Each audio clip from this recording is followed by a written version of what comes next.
돌아온 팟캐스트 허브 365에서 보내드리는 바이블 팟캐스트 시즌2 제24화를 시작하겠습니다. 네, 반갑습니다. 네, 오늘 가을이 오는 길목에서 오늘은 나이를 먹는다는 것, 노년 인구 폭발 시대의 고민이라는 우울한 주제로 유쾌한 토크를 나눠보겠습니다. 아니 가을은 남자의 계절이라서 안 그래도 제가 요새 좀 센치해지고 계절을 타는데 거기에다 주제까지 이렇게 잡으시면 왜 또 근데 이 등을 돌리고 앉았나? 싱글은 어쩌라는 얘기입니까? 너무 주제가 무거워가지고 제 표정을 숨기고 싶어서. 네, 오늘 선글라스 없어가지고 네. 네, 이쪽에 앉으신 거죠? 선글라스 있습니다. 그럼 얼굴 좀 보여주면 많은 분들이 좋아하시는데. 다음에 보여드리는 걸로. 등이 잘생겼다는 좀 의견이 있어서. 제가 한번 써봐도 되나요? 아 예. 네. 굉장히 멋있는 선글라스가. 계속 쓰고 해도 됩니다. 나쁘지 않은데요? 네. 계속 쓰고 해도. 왜냐면 저는 이게 안 앉아 보셔서 모르겠지만 빛이 3개가 있어가지고 조명이. 오케이 쓰고 하세요 그러면. 네. 그래서 근황을 얘기하자면은 제가 이 노안 안경을 맞췄다. 버티다가 아니 잘 어울리시는데 안경이. 진짜 그래서 지금 안 쓰는 이유는 이렇게 또 앞을 보면은 또 약간 어지럽거든요. 그러면은 그 안경은 뭐 책 보시거나 책 볼 때 하고 이제 모니터 볼 때 멀리 보는 건 잘 보이시는 거죠? 가까이 그렇죠. 보는 것만. 예. 운전할 때는 필요 없으시고 저하고 똑같으시네요. 이건 이제 다초점하고 좀 다르고 그냥 모니터하고 책만 보는 거예요. 네. 왔다 갔다 이렇게. 저는 충격인 게 이제 방송 전에 김 작가님한테 안경을 받아서 지금 쓰고 이 스마트폰을 보니까 너무 편하게 잘 보인다는 거. 네. 저는 한참 후배인데 이러면 안 되는데. 이거 혹시 시력이 있나요? 있어요. 그래서 약간 어지럽네요. 이게. 네, 오케이. 이게 저한테 맞춘 거라서 그 생각 못 했는데. 워낙에 눈이 좋던 거라 더 좀 충격이 좀 있더라고요. 그러니까 뭐 젊을 때는 시력이 좋으셨어요. 양쪽 다 2.0이었는데 엄청 좋으셨네요. 이렇게 얘기하면 또 이제 공부를 얼마나 안 했으면 그럴 수도 있는데 하여튼 그 아버지도 그렇고 굉장히 시력이 좋은 편이었거든요. 유전적으로. 근데 이제 스마트폰 때문인 걸로 저는 생각하는데 확실히 뚝 떨어지더라고요. 이 스마트폰 생긴 이후로는 나이도 그렇지만. 그래서 뭐 몽골에 사는 분들이 시력이 좋다고 그런 얘기 옛날부터 있잖아요. 맞아요. 이제 뭐 멀리를 보고 뭐 그렇죠. 초록색을 많이 보고 이렇게 얘기하는데 하여튼 그 젊은이들 걱정이에요. 그 자녀 세대들 보면은 너무 이걸 보니까 그 말씀을 들으니까 생각나는데 옛날에 생물 선생님이 중학교 때 이 가까운 걸 보고 나서는 한동안 멀리 있는 거를 이렇게 멀리 있는 아파트나 이런 걸 봐줘야 된다고. 근데 사람이 어떻게 그렇게 되나요? 그렇죠. 그러니까. 그래서 이렇게 가까운 게 안 보이니까 핀이 안 맞으니까 점점 이렇게 하잖아요. 네네. 근데 이제 팔 길이가 안 돼서 아니 안경을 맞췄어요. 아니 팔이 기신 분인데 그러니까 팔이 굉장히 긴데 거의 유비급으로. 그 다음에는 이제 뭐 그 광고에도 나오잖아요. 뭐 이렇게 제품 설명서 같은 거 뒤에 이렇게 붙은 거, 병 뒤에 붙은 거 이런 거 안 보이니까 카메라로 찍어서 이렇게 확대해보고. 똑같아. 어쩌면 좋아. 저도 그러니까 카메라를 찍어가지고 그걸 확대해서 보게 돼요. 안 보이니까. 근데 이제 그 책 좀 보려고 이제 이 안경을 맞췄더니 이 가서 안경점에서 이걸 검사를 했는데 딱 너무 잘 보이니까 이걸 안 살 수가 없더라고요. 그렇게 되는구나. 그래가지고 이제 아내랑 같이 가서 이제 2개를 맞추고 이렇게 이제 왔죠. 스마트폰 앱에 보면 돋보기 어플이라고 있는데 그거를 설치를 하고 카메라를 활성화시키면 이렇게 되면은 크게 보이는 거예요, 화면에. 그런 것도 있어요. 제가 쓰진 않았고 그냥 알고만 있는 겁니다. 너무 잘하고 계시네. 그런가요? 들통났나? 잠시 앱 검사 있겠습니다. 안 됐는데. 네, 오늘은 이제 그 조금 우울하다면 이제 우울한데 우리가 이제 뭐 누구나 또 나이를 먹는 거기 때문에 또 충분히 유쾌하게 얘기할 수 있을 것 같은데요. 지금 이제 노년 인구가 이제 폭발한다고 그래서 이제 우리 주변에도 굉장히 많지 않습니까? 그 베이비 부머 세대라고 흔히 얘기하는 딱 얘기하면 이제 58년 개띠 그 또래죠. 저보다 한 10년 선배들인데 그땐 정말 뭐 아이들을 많이 낳아가지고 정말 많았고요. 저 때만 해도 이제 셋 낳았다 그러면은 이제 딱 맞다. 저도 3남매인데 그러면서 이제 나오기 시작한 그러니까 급속도로 저 때는 이제 둘이면 딱 맞다. 근데 그때 이제 막 생겼어요. 그 사이에 그 아들 딸 구별 말고 둘만 낳아서 잘 기르자. 그게 나왔었고. 그러니까 이제 그때만 해도 막 산하 제한을 막 했으니까 그 유명한 그거 있잖아요. 그 한 60년대인가 그 덮어놓고 낳다 보면 거짓골을 못 면한다. 이게 이제 국가에서 이제 기억나네요. 하는 그런 표어였을 정도로 그런 표가. 네, 그러니까 너무 원색적이죠. 근데 이제 우리 때 그러다가 이제 잘 키운 딸 하나 열 아들 안 부럽다 이런 그건 게 알아요. 나왔어요. 예. 네, 그러면서 이제 하나만 낳자고 했었고. 근데 지금은 이제 거의 뭐 0.7까지 떨어졌다고 하니까 아주 굉장히 위기가 이제 온 셈인데. 저희 어머니가 농담으로 하시는 말씀이 너는 저 물벌기를 맞아야 된다고. 가뜩이나 지금 인구가 줄어들고 있는데 거기에 지금 저 1등 공신이기 때문에. 아유. 그냥 볼기도 아니고 물벌기를 가장 아프다는 물벌기로 물볼기. 엉덩이에 옛날에 관아에서 물을 뿌리고 거기다가 이제 곤장 곤장 달라붙는 그럼 더 아픔이 배가 되는 거죠. 실제로 그게 물벌기예요. 그 존재 안 하는 게 아니라 조선시대 관아에서 그 예수님께서도 채찍 맞을 때 그거잖아요. 그 가죽 소가죽 물에 적셔가지고 그런 것도 그런 네. 원리죠. 와, 같은 원리죠. 엄청 더 아픈 거죠. 지금도 그 싱가포르에 태형이 남아 있잖아요. 이게 물에 불린 이 강목을 네. 잔인하다 진짜. 완전히 그냥 그 장정이 풀 스윙으로 때린대요. 그러면 살이 그냥 바로 터져버리는 우와. 정도로 세게 때리는데 인간처럼 잔인한 그러면 그걸 또 한두 달 존재가 치료시켜가지고 다시 때린다 그러고. 우와. 네, 이제 그런 게 이제 남아 있는데, 근데 그 지금 주제는 아니고 어쨌든 지금 그 중위 연령이라는 게 있더라고요. 중위 연령이라는 게 네. 전체를 평균을 내서 네. 가운데 있는 나이가 이제 몇 살이냐를 네, 따지는 네, 건데 네. 그 얼마 전에 다큐를 보니까 1970년에는 네. 18.5세였대요. 아. 굉장히 젊은 거죠. 그렇죠. 그러니까 지금 막 동남아 국가들 막 이런 데가 막 지금 20대 초반 막 이런데 그다음에 2000년이 되니까 34.3세가 됐어요. 2000년에도. 급속히 네. 올라갔네요. 그래도 젊죠. 네. 근데 2020년 되니까 43.8세가 된 거예요. 아. 그러니까 지금은 이제 45세 정도 됐겠죠. 가장 중간 연령이. 근데 이제 2035년이 되면은 51.4세가 되고요. 그다음에 2040년이 되면은 54.4세. 그리고 이제 2060년 정도가 되면은 2060년에 살아 있나요? 우리 승부님 살아 있죠. 승부님이나 네, 그때는 이제 61.3세가 되는 거예요. 야, 중위 연령이. 완전히 이대로 가면 노령 사회가 되는 거네. 그렇죠. 완전한. 네. 이렇게 또 그 얘기하다 보니까 우리가 소개를 안 했는데 아 예. 다들 아시니까 저는 네. 김 작가고요. 네, 저는 의정부의 노령 인구 이바입니다. 저는 안성의 젊은 인구 승부입니다. 좋겠네요. 평택 아니고 안성이에요? 예. 그죠. 그 구체적인 주소지 행정 자체는 예. 네, 그래서 이렇게 이제 가고 있는데 뭐 60이 청춘이다 말은 그렇게 하지만 사실은 그 노인까지는 아니 옛날보다는 정말 많이 젊어졌죠. 그렇죠. 그건 맞죠. 옛날에 이제 뭐 오래 살았다 그래가지고 회갑을 하고 그랬죠. 회갑잔치를 그래서 했는데. 저희 아버님도 59세에 돌아가셨는데 그 방문객들이 그런 얘기 많이 했어요. 그래서 조금 아쉽긴 하지만 그래도 뭐 자식들 다 시집장가 보내고 뭐 그렇게 아쉬운 나이는 아니다 이렇게 위로차 이제 얘기를 했을 정도인데 지금은 만약에 59라 그러면은 뭐 젊은 나이에 진짜 요절이죠. 요절했다고 할 정도로 뭐 그런 상태가 됐잖아요. 네. 그래서 이제 우리가 또 이런 사회를 또 잘 적응하고 또 이제 그 사람들과 어떻게 같이 살아가야 되느냐. 네. 그다음에 누구나 이제 또 젊은이들하고 또 어떻게 살아가야 될지 그런 것도 이제 생각을 해봐야 되는데 뭐 어떠세요? 그 노인들의 특징에 대해서 좀 그 노인이 되면 그런 어떤 특징들이 나타나는데 그런 걸 좀 알아야 좀 조심도 하고 네, 그다음에 또 이해도 하고 왜 그러는지 네, 그런 걸 좀 생각을 해봤거든요. 그래서 제가 이 주제를 이제 생각한 지가 이제 그러다 이제 표준역 문제가 나오고 그래가지고 좀 미뤄서 이제 하게 된 건데 그 사이에 이제 여름에 이렇게 사무실에서 양치를 하다 보면 거의 6층인데 네. 그 옥상들이 이렇게 쭉 보여요. 그 이제 만리동 고개 그쪽에 이제 옥상들이 쭉 보이는데 예. 거기 좀 오래된 집들에서는 그 노인들이 사는 그런 뭐 옥탑도 있고 막 그런데 어떤 할아버지가 이제 비가 온 뒤에 이제 비가 거의 멈춰가는 그런 시간인데 올 누드로 아니 그 옥상을 막 이렇게 물 청소를 하고 있는 거예요. 아니 진짜로 힐 오락이 하나 안 걸치시고요. 그러니까. 와. 나 깜짝 놀랐지 나도. 그래서 아니 저 양반 왜 저러시지? 그래서 약간 좀 이렇게 이상이 있나 그런 생각도 했는데 또 앞에는 또 살짝 이렇게 손으로 또 가리면서 이렇게 하더라고요. 그러니까 누군가 자기를 볼 수도 있다는 거를 이제 생각을 한 거지. 그 빌딩들이 많이 있으니까. 근데도 그렇게 할 수 있다는 거는 약간 좀 이렇게 좀 죄송한 표현이지만 약간 부끄러움을 좀 모르게 되는 그런 특징이 생기는 것 같아요. 그러니까 왜냐하면 젊은 사람들이 사람으로 취급을 잘 안 하거든.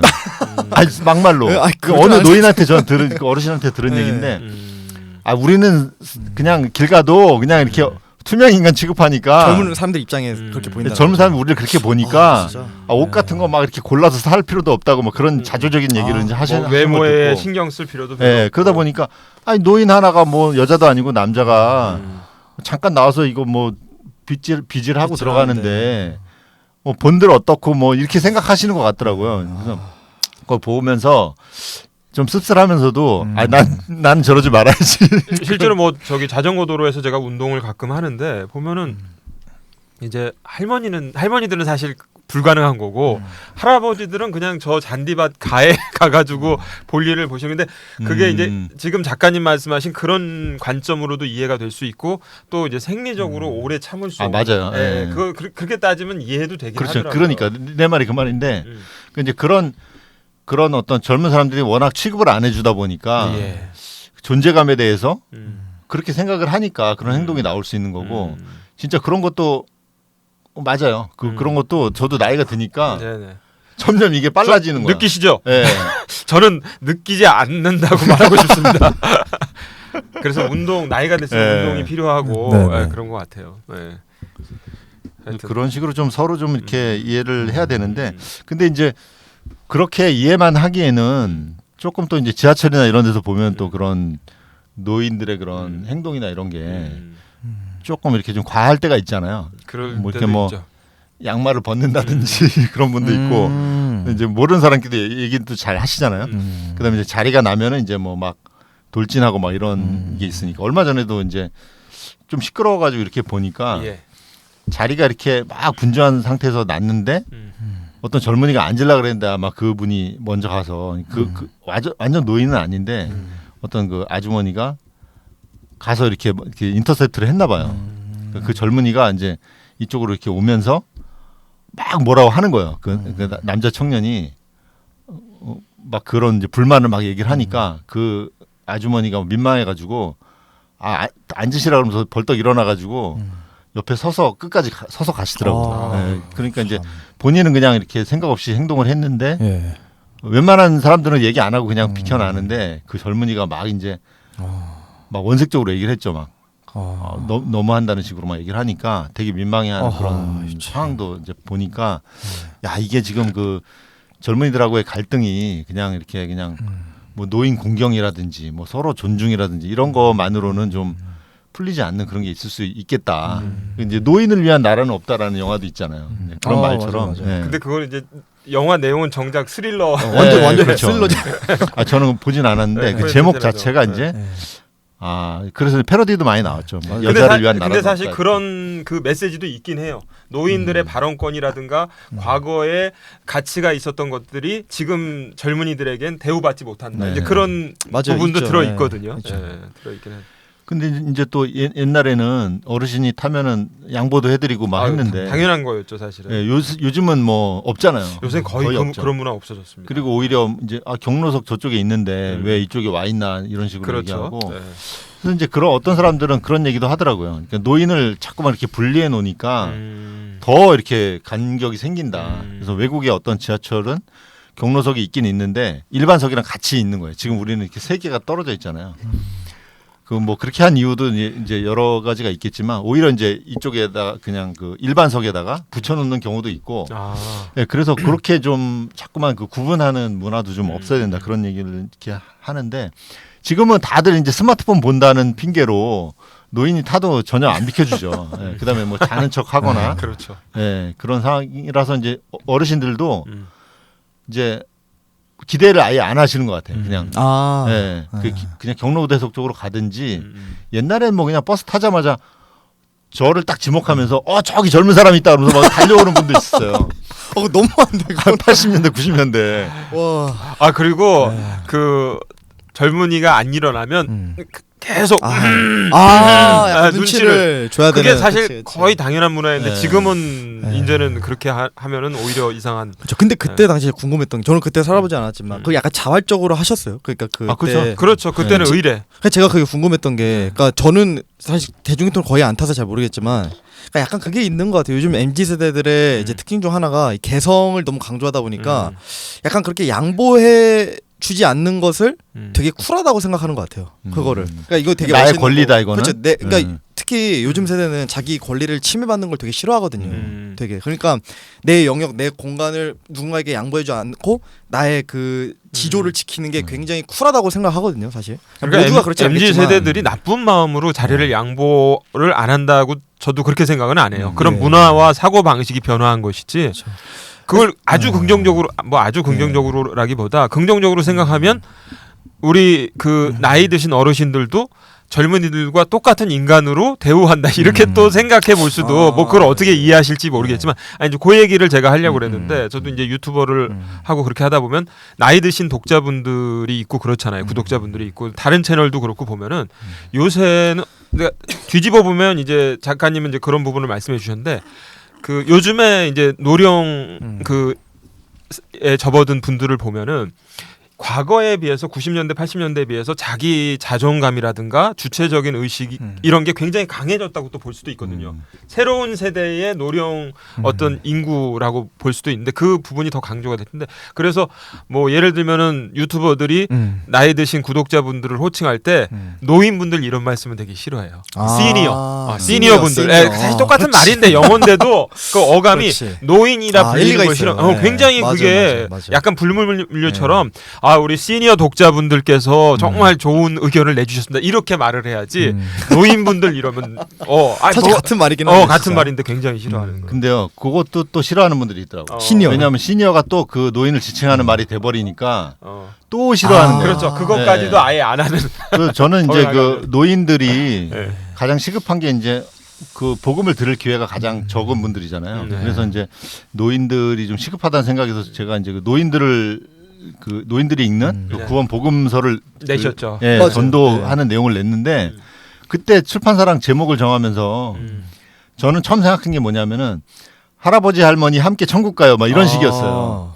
근데 그거 아니라는 거야. 역시 옛날 분이시네. 그러니까 근데 이제 내가 처음 기획한 거는 손자가 들려드리는 복음 이야기 막 이런 되게 식으로 컨셉이 했어요. 사실은 그걸 네. 다른 단어로 바꾸기가 참. 네. 그래서 이제 그랬더니 그 말도 맞는 게 아니 자식이 없어가지고 손주가 없는 사람들도 있는데 그렇긴 하죠. 네, 그렇게 하니까 그 나도 동의한다. 그러면 이제 노인이란 말은 나도 쓰고 싶지 않은데 그러면 실버 세대를 위한 복음 뭐 이렇게 하면은 실버도 싫어한다는 거야. 그래서 싫어하죠. 실버도 안 되고 시니어도 안 그래서 되고. 시니어를 위한 시니어도 안 된대. 그럼 어떻게 하냐고 했더니 그냥 예수님의 천국 초대장 그래서 이렇게 하자는 그렇게, 거야. 그럼 이게 무슨 내가 왜 믿어야 저랑 그렇지. 무슨 차이가 있냐? 그렇지. 왜 컨셉이 같은 그렇지. 책을 두 개를 냈냐 이렇게 얘기할 거 아니냐? 그러니 사실은 그래도 안 된다. 쓰시는 것 자체는 그 시니어 분들을 위해서 쓰신 건데 그걸 드러낼 수 내용은 다 그래. 들어가면 이제 할머니 캐릭터도 나오고 막 하는데 근데 이제 그 사람들은 그렇게 하면은 이제 독자층이 넓어지라고 생각을 했는데 내가 볼 때는 오히려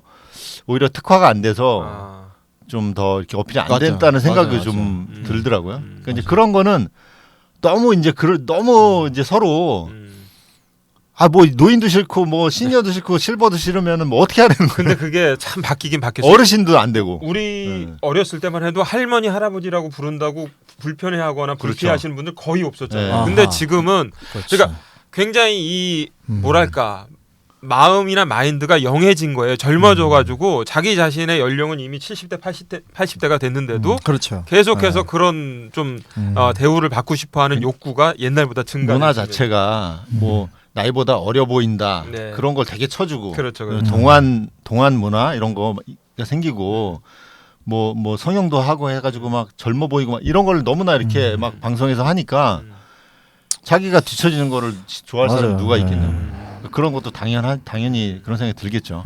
듣기 싫은 것도 있겠고. 그러니까 아까 말씀하신 그 거의 실오락이 걸치지 않으시고 이렇게 청소하는 그런 또 분들도 있는 반면에 뭔가 자기 관리를 하고 좀 그런 또 계층의 있죠. 분들은 굉장히 자기가 계속해서 젊은 층에 있다고 네. 평가받고 싶어하는 그런 욕구는 과거보다 더 증대되는 네. 측면도 있고요.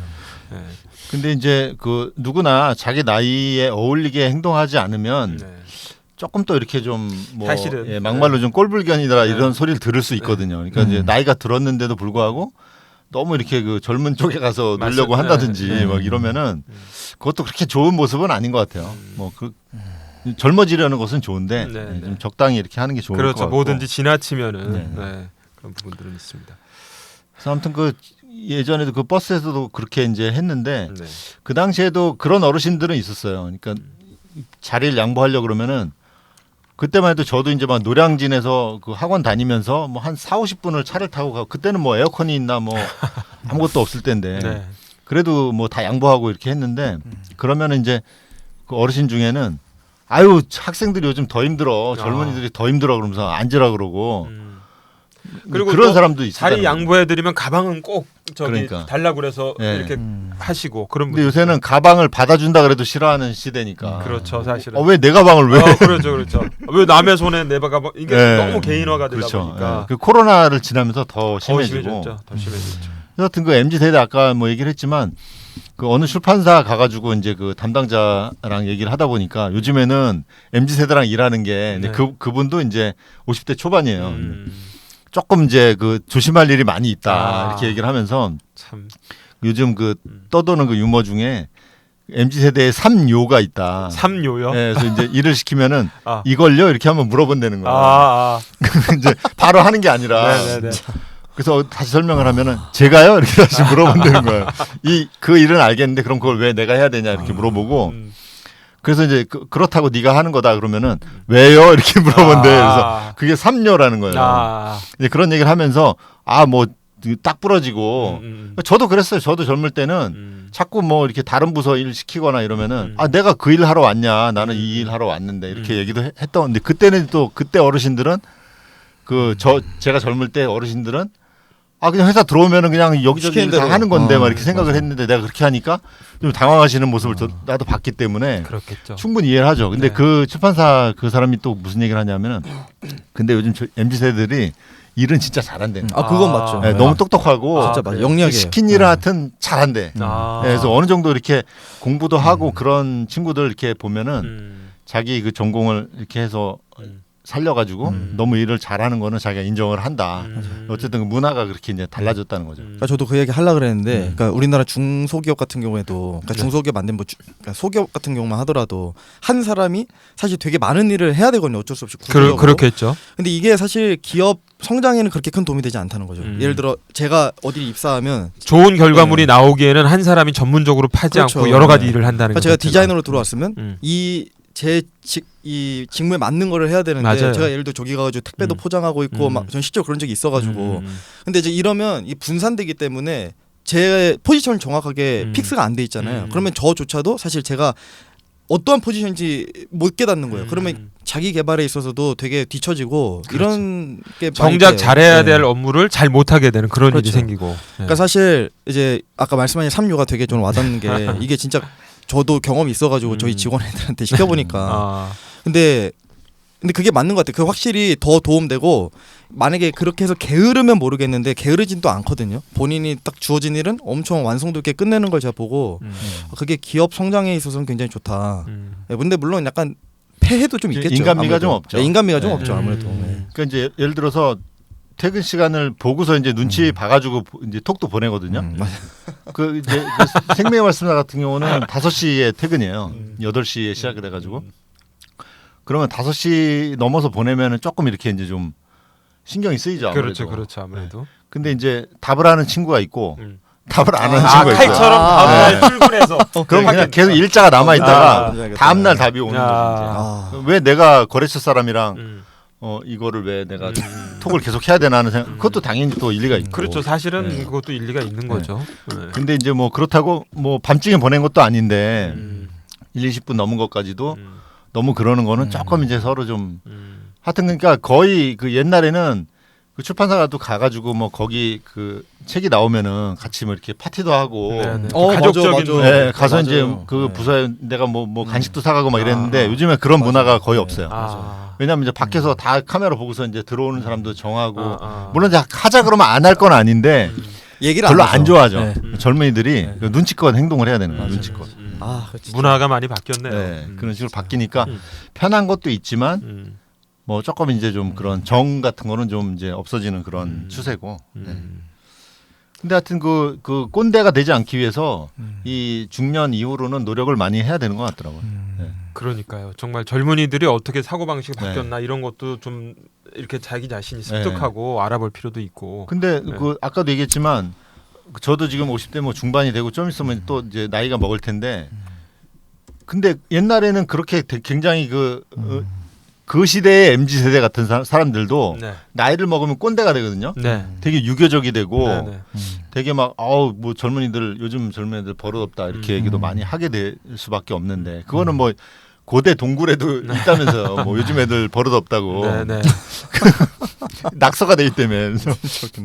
근데 그런 것처럼 근데 이제 그 젊음을 그러니까 젊은 생각을 유지하는 거죠. 몸이 아니라 그런 어떤 그런 생각을 유지하기 위해서는 좀 꼰대가 되는 거를 좀 방지해야 될 것 같은데 그 최근에도 제가 뭐 겪은 일 중에 그 젊은이들 때문에 되게 좀 낭패를 겪은 일도 있었어요, 사실. 아, 젊은이들 때문에요? 그 젊은이 때문에 젊은이가 좀 경솔하게 행동을 해서 나를 곤란하게 만들고 약간 그런 일들이 있을 수 있는데 통수를 맞으셨나요? 네, 그래서 이제 그럴 때 좀 이렇게 화가 나죠, 솔직히. 근데 이제 그럴 때 무슨 생각을 하냐면은 나도 그 나이 때 되게 좌충우돌했었던 그런 뭐 술 취한 사람하고 뭐 싸우기도 하고 뭐 어른한테 뭐 대들기도 하고 너무 막 그 젊은이들이 막 그런 그 실수하는 것들에 대해서 너무 이렇게 용납하지 않고 그런 태도는 조금 버리는 게 좋겠다. 조금만 더 기다려주고 그래도 뭐 삼진아웃 되면은 그때 가서 어떻게 할지라도 그 사람이 조금 그런 건 좀 필요할 것 같다는 생각은 해요. 입장이 바뀌어 보면 이해를 한다고. 저는 이제 좀 반대되는 경험들을 요새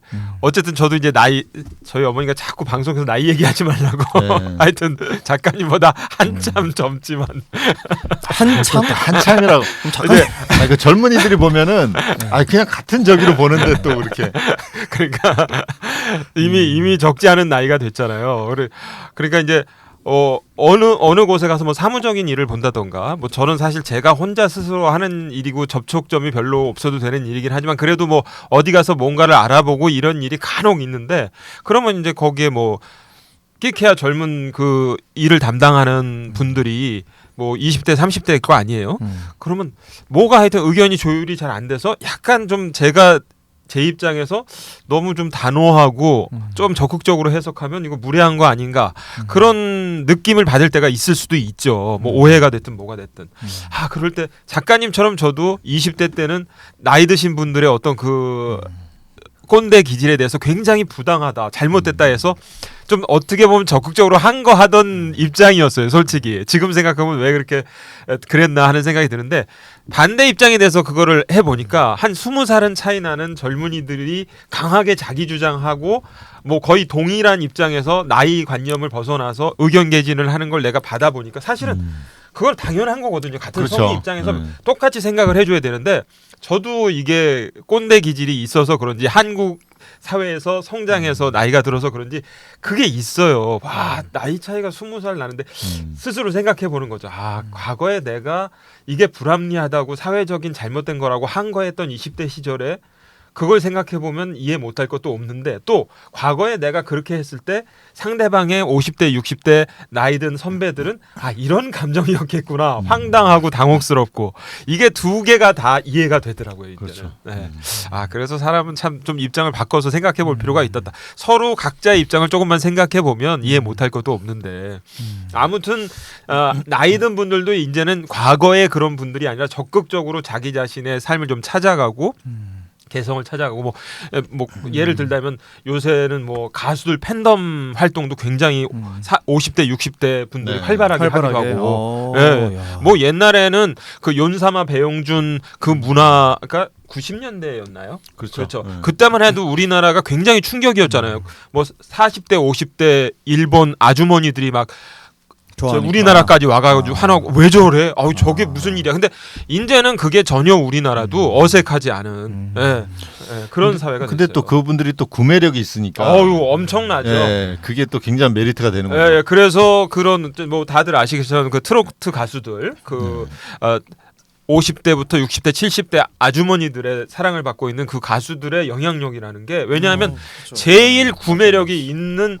소비 계층이 팬덤이거든요. 그래서 굉장히 광고 시장에서도 환영을 받고 있고 과거와는 완전히 다른 문화가 됐다고 그래요. 10몇만 원짜리 콘서트 티켓도 뭐 밤을 새워서 티켓팅 해가지고 사가지고 와서 전성 매진을 시키고 이럴 정도로 굉장히 자기 주장과 개성 이런 게 강해진 세대가 앞으로는 더 노년 세대로 진입을 할 것이다. 그런 생각을 해볼 수 있는 거죠. 근데 그 특히 이상한 게 네. 그 제가 옛날부터 가지고 있던 의문점 중 하나가 왜 여자 아이돌은 남자 아이돌만큼 못 될까? 약간 이게 의문점이 항상 있었거든요. 그러니까 그러니까 그것도 좀 바뀌어가고 있어요. 아 그래요? 아 요새 그 뉴진스, 아이브, 뉴진스. 네.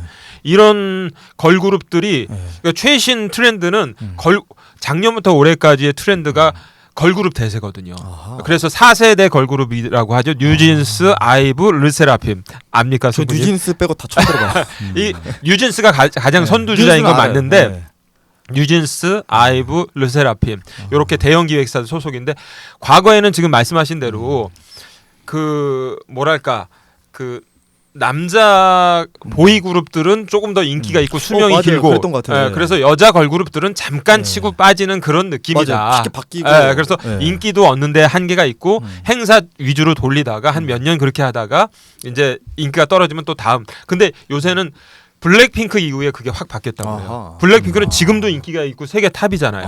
아. 이렇게 6년, 7년, 10년 이상 롱런 할 수 있는 게 가능하고 엄청난 인기를 세계적으로 끌 수도 있다. 근데 블랙핑크 이후에 나온 르세라핌, 아이브, 뉴진스는 뭐 블랙핑크의 지금 후계자라고 하는데 그렇게 해서 여자들이 오히려 오빠 팬덤이 되는 게 아니라 언니 팬덤이 돼가지고 혹은 뭐 동생 팬덤이 돼서 아 진짜. 내가 이렇게 하고 싶은 모습을 구현해내는 걸그룹을 지지하는. 그래서 보이그룹 못지않게 걸그룹들이 요새는 인기를 끌고 생명력도 길다고 그럽니다. 그것도 어떻게 보면 여자들의 그 사고방식 마인드가 과거하고 많이 바뀐 거죠. 네. 저는 그래서 그걸 약간 그 말씀하신 그 변화를 그 약간 동성애적 관념으로도 좀 봤었거든요. 굳이 꼬집자면 그러니까 왜냐하면 약간 이게 보이시한 여성의 그런 컨셉들을 여자들이 많이 환호하는 것 같아서 뭔가 옛날보다 그래서 그러니까 왜냐하면 그러니까 말씀하신 게 진짜 정확한 게 저도 이제 그 통계를 보니까 여자 팬이 많더라고요. 남자 네, 팬보다. 많아요. 그래서 네. 남자 팬은 오히려 물질적인 거 막 그런 응원봉 하나도 막 되게 구입하는 거 되게 꺼려하고 이런 거에 돈 쓰는 거예요. 근데 여자들은 일단은 지르고 보는 이게 되게 많다는 거예요. 팬들 중에. 그래서 약간 뭔가 그게 연관돼 있지 않을까. 아니 그러니까 제 저만의 그렇죠. 생각이에요. 성의 그 경계선이 무너져서 그렇고 옛날에는 결혼하고도 결혼한 사실도 숨기고 가수들이 그다음에 뭐 나이도 숨기고 막 그랬잖아요. 그랬죠. 나이도 내리고 막 네, 이랬는데 젊게. 왜냐하면은 나이가 많다 그러면 지지를 안 하고 네. 결혼했다 그러면 당연히 그다음부터는 이제 그걸 끊는 거지. 팬이. 거의 인기가 반토막 난다고 그렇죠. 그랬죠. 예, 이제 진짜. 그리고 결혼했는데 계속 좋아하면 좀 이상한 사람처럼 이렇게 돼버리니까 그런 경계들이 이제 다 무너지니까 네. 그것도 이렇게 같이 무너진 것 같아요. 그런 부분도 분명히 있을 겁니다. 그게 뭐 다는 아닐지라도. 그렇죠, 그렇죠. 네. 일부겠죠. 근데 이제 일단은 여자들은 나이가 먹으면 이제 외모에 또 그런 문제가 좀 생기고 관리하기가 점점 맞네, 어려워지고 맞네. 네, 맞아요. 그다음에 이제 그런 어떤 그런 군무를 하기가 좀 더 어려워지는 뭐 그런 것 때문에 그러지 춤. 않을까 싶어요. 예, 네, 춤을 이렇게 맞아요. 그 체력도 그렇고. 관절도. 네. 근데 아무튼 그 독립교회들의 이제 얘기가 좀 를 했으면 좋겠는데 네. 교회들에도 그런 그 노인들이 많잖아요. 이제 많으시죠? 어르신들이 많아지고 뭐. 근데도 이제 또 어르신들은 되게 유교적인 그런 생각들을 아직도 많이 가지고 계시고 그다음에 원래 어르신이 아니었던 사람도 어르신이 되면 또 아까 얘기했던 것처럼 그런 관념들을 갖게 되는데 네. 독립교회는 좀 어떤가요? 노령화가 좀 심하죠. 네. 그러니까 다른 독립교회는 잘 모르겠는데 저희 교회는 특히 이제 그런 것 같고 네. 오셔서 아시겠지만 네. 그러니까 이제 이 대표적인 케이스가 이제 뭐가 있었냐면 최근에 그러니까 이제 저희 교회는 이제 딱 젊은 인구 반 그다음에 이제 나이 드신 분 반 이렇게 있거든요. 제가 숫자를 네. 세어보니까 네. 뭐 다이처럼 개수하려는 마음은 없었고 그냥 이렇게 딱 세대를 나눠 보니까 굳이 딱 그렇게 되는 거예요. 인원이 적으니까 원체. 네. 근데 이제 그런 얘기가 있었어요. 그러니까 이제 저는 이제 약간 나이 드신 기성세대 형제님들 입장하는 이해하려고 하는 입장이고 그러니까 뭐가 있었냐면 나이 드신 형제님께서 이제 저희 젊은 형제들한테 이제 그냥 반말하시는 거예요. 근데 저는 사실 저희 아버지보다 나이가 많으신 형제님이고 저는 그거에 대해서 전혀 기분 나쁘지 않거든요. 근데 이제 저희 다른 이제 젊은 세대 몇 형제 자매님들은 그게 좀 이제 좀 뭐 기분 나쁘다기보다 그래도 이렇게 좀 존대를 해주시는 게 교회에서 어떨까 하는 입장인 거죠. 이분들은 그래도 그러니까 저는 근데 아니 뭐 옛날에는 다 뭐 나이 드신 분한테 이렇게 반말 들어도 그렇게 컸는데 근데 이제 또 그분 입장에서는 다 아들딸 같은 입장이니까 그렇게 하는 거다 이러시니까 그게 확실히 좀 그런 작은 되게 사소한 문제가 근데 좀 그게 있더라고요. 나는 뭐 왜 문제가 되냐면은 만약에 그 어떤 청년이 25이라서 25, 반말을 했다고 치자고요. 네. 근데 그 친구가 이제 결혼을 해가지고 아이가 생기고 그러면은 네. 그때 가서 존댓말 다시 하기는 어렵잖아요. 근데 그 친구는 이제 아이 앞에서 이제 그 일리가 있네. 예, 그렇게 되는 거예요, 점점. 그리고 뭐 이제 나이도 35, 40 돼 가는데 그런 건 좀 조금 그런 것 같아요, 저는. 예. 그래서 저도 잘 그러네요. 그렇게 안 하는데 그것도. 이제 저는 이제 기준이 있어요. 내가 인연을 맺어서 알기 시작했는데 그때 학생이다. 학생. 고등학생 이하다 그러면은 뭐 반말할 수 있는 걸로. 되게 구체적인. 예. 오. 근데 이제 일단 성인이 됐다 그러면은 본인이 이제 뭐 말씀 낮추세요 뭐 이러거나 아니면은 친해서 자연스럽게 되기 전에는 그냥 일단 안 하는 걸로. 예. 그다음에 결혼한 사람은 뭐 당연히 안 하고. 그런 정도. 그러니까 이제 근데 그 사람이 먼저 이제 뭐 나한테 형이라고 한다든지 뭐 이렇게 하면서 이렇게 하게 되면은 이제 자연히 친구가 되는 거고.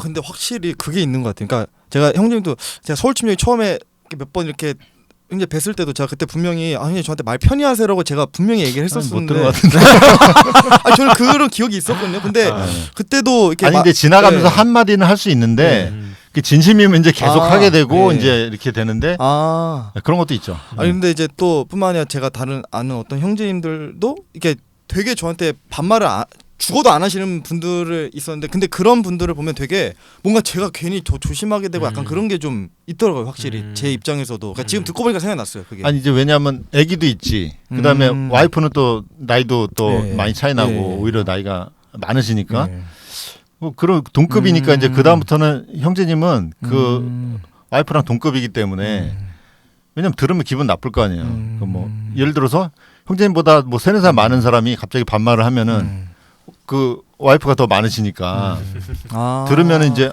좀 기분 나쁠 수 있잖아요. 이제 그런 거 다 고려해서 그렇게 이제 하는 거고 이제 그런 것들이 좀 기준이 좀 있지 않으면은 어른들은 이제 친근하기 위해서 이렇게 하는데 그래도 최소한 그 양해가 된 상태에서 해야지. 예. 그거 싫어하는 친구들도 있어요. 맞아요. 그렇죠. 맞아요. 네, 사람마다 그게 다르니까. 네. 맞아요. 저희 한 형제님도 이제 저희 동생한테 그러니까 걔는 원체 어리니까 이제 그 형제에 비해서 그러니까 이제 어이 이렇게 불러요. 어이라고. 어이가 아닌데 그러니까 얘는 이제 그것 때문에 좀 기분이 어이가 없네. 이렇게 그거는 조금 불쾌할 수도 있겠죠. 그렇죠. 근데 이제 막 되게 기분 나쁘게 어이 야 막 이러진 않으시고 되게 그냥 이제 표현으로 그냥 어이 약간 이런 식으로 형제 약간 이런 식으로 하시긴 하는데 근데 이제 저는 그냥 아무 생각 없이 들었는데 또 이쪽 말 들어보니까 그게 기분 나쁠 수도 그럴 수도 있겠구나. 있죠. 이 싶더라고요, 말이라는 게 사실은 네. 그리고 예의라는 게 뭐 주관적인 것이기 때문에 네, 딱 맞아요, 잘라서 맞아요. 주관적이에요. 그래서 네, 저도 맞아요. 항상 이렇게 생각하는 게 네. 예의 매너는 차고 넘칠 때는 그러니까 뭐 다른 사람이 어떤 사람이 볼 때는 너무 과도하게 예의 차리는 거 아닌가 하는 생각이 들 정도로 이렇게 예의를 차려도 그런 경우에는 사고 나거나 탈날 일이 없는데 좀 부족하면 항상 탈이 나기 때문에 예의와 매너는 좀 차고 넘치는 게 좋을 수 있다 서로 간에 그런 생각을 항상 하거든요. 왜냐하면 부족한 것도 나은 것 같아요. 내가 이 정도는 괜찮겠지 하는 거를 상대방은 왜 이렇게 부족 좀 그건 아닌데 이렇게 충분히 생각할 수 있는 거잖아요. 그런 거니까 그런 생각이 항상 들더라고요. 그러니까 조금 이제 그런 것도 좀 배울 필요도 있죠. 예를 들어서 반말을 하더라도 뭐 김영재님 이렇게 하고서 이렇게 반말을 좀 한다든지 반말 존댓말 약간 섞어가는 약간 그렇게 좀 그럴 때는 사실 좀 정감 어린 표현이라고 이해하기가 그렇죠. 쉽죠. 근데 그냥 시종일관 어이 이렇게 하면은 조금 그건 사실 제가 오해의 소지가 있고. 그럴 수 있을 것 근데 같아요. 그다음에 이제 뭐 젊은 사람이 이제 나이 든 사람한테는 그냥 성만 붙여가지고 뭐 박형제님 이렇게 하면 안 되고 이름을 다 붙여서 해야 되고 뭐 이런 것들을 조금 이렇게 알 필요가 있죠. 나이 어린 사람이 김영재님 뭐 이렇게 하는 건 조금 그렇죠. 그게 그 말씀 들으니까 옛날에도 네. 생각나는데 그 요즘에는 좀 그게 어떻게 기준이 잡혔는지 모르는데 과거에 이제 제가 다녔던 교회 바닷가 쪽에 제법 독립주의교회 큰 교회 거기서도 이제 항상 고민이 되고 목사님도 이렇게 거론을 하셨던 부분인데 초등학생 이렇게 중학생들 정말 어린 친구들 누가 봐도 근데 이제 40대 50대 이제 장년부나 더 나이 많으신 분들한테 원칙은 형제님 자매님 불러야 되는 거잖아요. 같이 동등한 성도들이니까.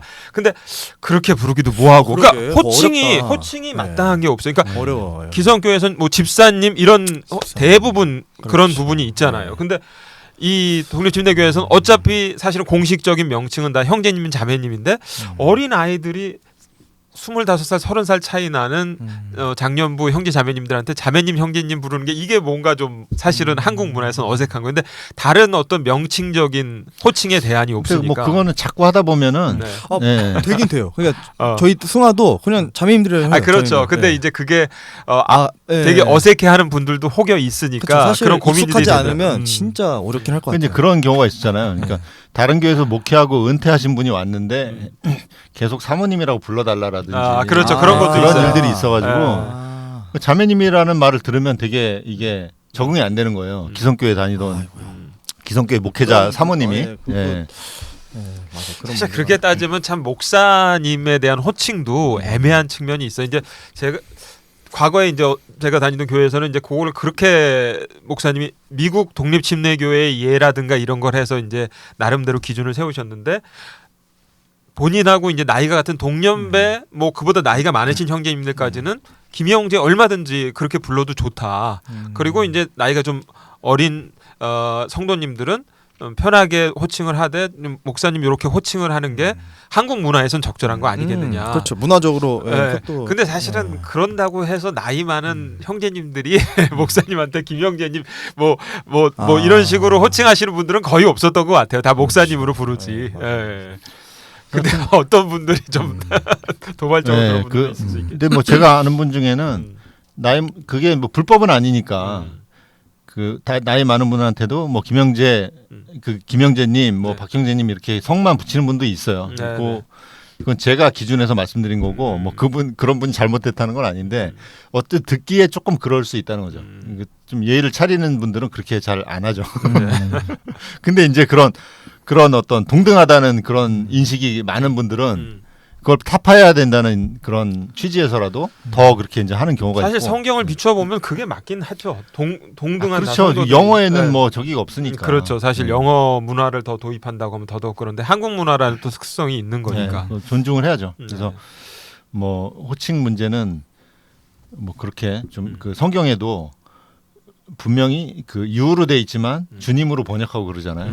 그런 것도 있어서 좀 한국 문화를 좀 고려를 안 할 수 없기 때문에 그러니까 미국에서 아무리 오래 공부하다 온 분도 그런 거 다 생각하거든요. 한국인이면. 그렇죠. 맞습니다. 그래서 하여튼 좀 그런 걸 좀 생각하면서 했으면 좋겠고 그다음에 이제 거의 이제 마무리할 시간인데요. 시간이 벌써. 노년에 또 빈곤층이 되게 많잖아요.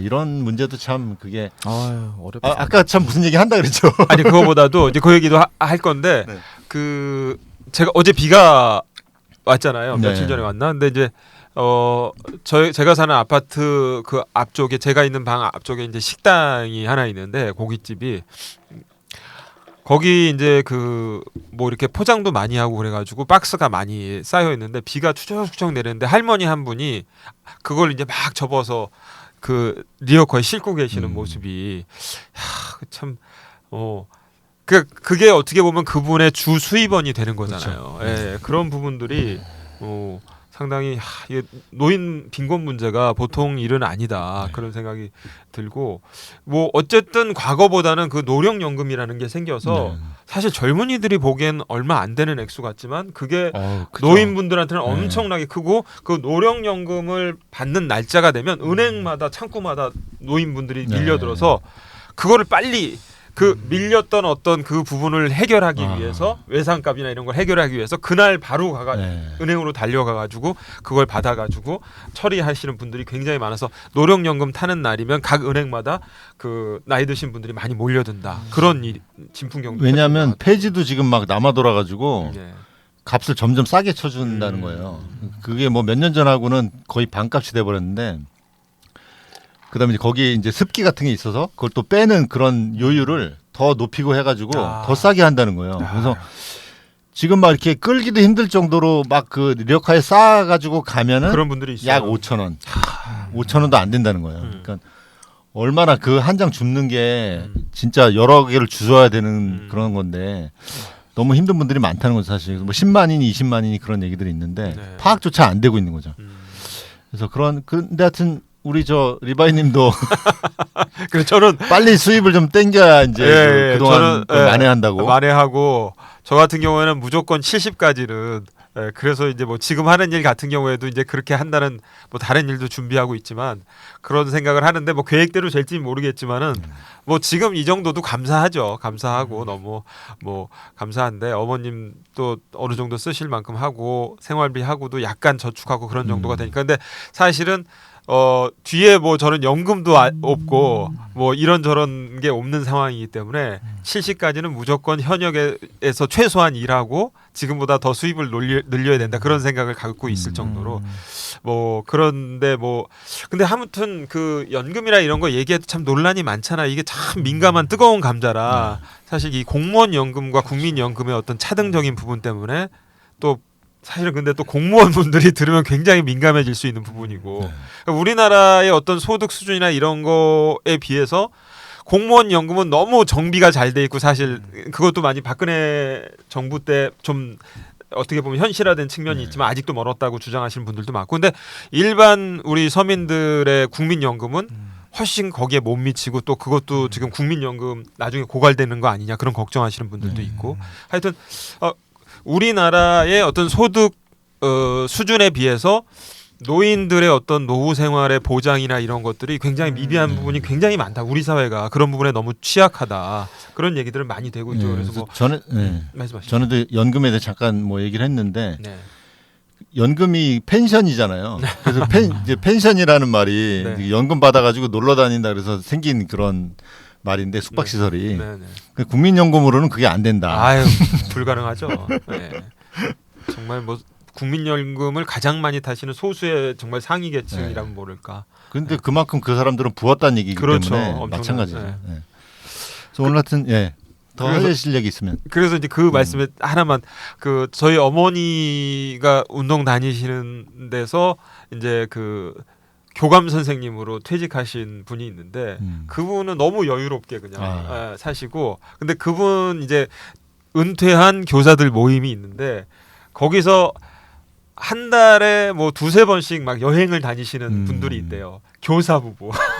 교사 부부. 이분들은 그냥 여행 다니기 바쁘신 거야. 쓸 만큼 쓰면서도. 그러니까 사실은 근데 그런 연금의 혜택을 누리지 못하시는 분들은 뭐 다 그런 건 아니겠지만은 저희 어머니 얘기 들어보면 남편이 은퇴하면 그때부터 부부 싸움, 사랑과 전쟁이 시작되는 거죠. 뭐하냐, 아내도 짜증 나고 남편도 짜증 나고, 노년의 윤택한 생활이라는 게 참 쉽지 않은 그런 것들은 우리 사회가 좀 해결해야 될 큰 과제가 아닌가. 그나마도 노령연금이라는 게 생겨서 조금 나아지긴 했지만 뭐 완전 태부족이죠. 그다음에 이제 은퇴한 목회자들도 굉장히 갈 곳 없는 분들 진짜 많거든요. 정말. 그래서 그거를 아예 그런 연금 제도를 만드는 그런 교단도 있는데 독립심례교회는 전혀 그런 게 없죠. 그렇죠. 지금. 독립교회도 좀 준비를 하는 게 좀 좋을 것 같아요. 목회자 친교회 같은 데서 조금 또 1세대 목회자님들이 이제 또 은퇴하실 시기가 많이 남지 않아서. 근데 지금 뭐 기금이나 이런 게 전혀 준비가 안 돼 있을 텐데. 그 각 교회에서 해야죠. 그러니까 만약에 할 거라 하더라도 말 그대로 독립교회니까 독립적으로 해야 돼요. 저는 좀 하여튼 독립침례교회가 조금 더 목회자들한테 신경을 쓰는 문화가 돼야 좋은 그 설교자들이 많이 나오고 배출되고 설교자들도 사람이거든요. 근데 전혀 현역 때도 생활할 수 있는 그런 대책이 안 만들어지고 노후 대책도 전혀 없다. 이런 것들은 인간적인 부담으로 충분히 다가올 수 있는 부분이기 때문에 다른 것보다도 목회자들의 그런 처우라든가 이런 걸 개선하는데 조금 더 독립침례교회들이 신경을 써야 되지 않겠는가. 그것이 바로 사실은 성도들 본인들을 위한 길일 수 있다. 이런 마인드의 전환이 필요하지 않을까 하는 생각도 좀 듭니다. 저는 그 로마서 12장 그 10절 말씀에 그 형제의 사랑으로 서로 친절하게 애정을 가지고 서로 먼저 존중하며라는 이제 교회에게 주어진 말씀이 있는데 저는 그냥 교회 안에서의 이 세대 갈등 이제 이슈들이 많잖아요. 사실 이게 이슈 많이 드러나지 않더라도 어쨌든 교회 안에 가지고 있는 어려움들이고 저는 그냥 결국에 그냥 기성세대와 다음 세대가 서로가 한 발짝씩 양보해서 서로가 배려해주는 수밖에 없을 것 같아요. 그러니까 뭐가 진짜 법적으로 나오지 않는 이상 그게 가장 하나님께서 바라시는 서로 먼저 존중하는 자세인 것 같고 또 젊은 세대도 어쨌든 우리의 믿음의 선배이신 기성세대를 조금 더 배려하고 기성세대도 젊은 세대가 많이 연약하니까 조금 존중하고 배려해주는 입장으로 조금 서로가 이렇게 조심하면 되지 않을까 하는 생각이 있습니다. 서로 배려를 해야죠. 그래서 오늘 뭐 이런저런 얘기 나눠봤는데요. 얘기를 하다 보니까 자꾸 이렇게 주저하는 그런 표현들을 많이 한 것 같은데 그 어르신들 또 기분 나쁘실까봐 이제 혹시 그런 부분이 있었다면 그런 뜻이 아니었다는 어르신이 거를 기분 나쁘실까?